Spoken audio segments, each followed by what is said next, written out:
Taste the Daily. இன்று காலை பட்டாசு வெடி விபத்து ஏற்பட்ட முத்தாண்டியாபுரம் கிராமத்தில் காலை 6 மணி வரை 3 தொழிலாளர் உள்ள சென்று பவுடர் செலுத்துவதற்காக சென்றுள்ளனர். தற்போது வரை எந்த ஒரு தீயணைப்பு வாகனங்களும் உள்ள செல்லவில்லை. 3 மணி நேரம் ஆகியும் வெடித்துக் கொண்டே இருக்கிறது. அதனால் யாருமே காவல்துறையினர், தீயணைப்பு துறையினர், ஆம்புலன்ஸ் எல்லாமே வெளியில தான் தார் சாலையில் நின்று கொண்டு இருக்கின்றனர்.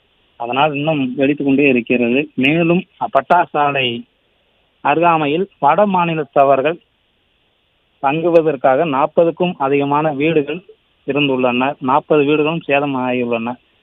அதனால் காவல்துறையினர் இன்னும் சிலிண்டர்கள் அந்த வீட்டில இருந்து சிலிண்டர்களை மீட்பு பணியிலும் ஈடுபட்டு வருகின்றனர்.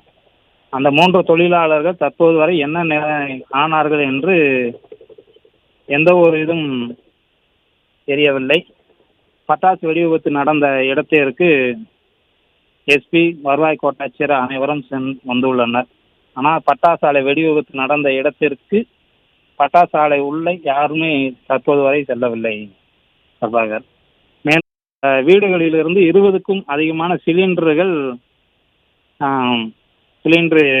அவர்களால் எடுத்து வரப்பட்டுள்ளது.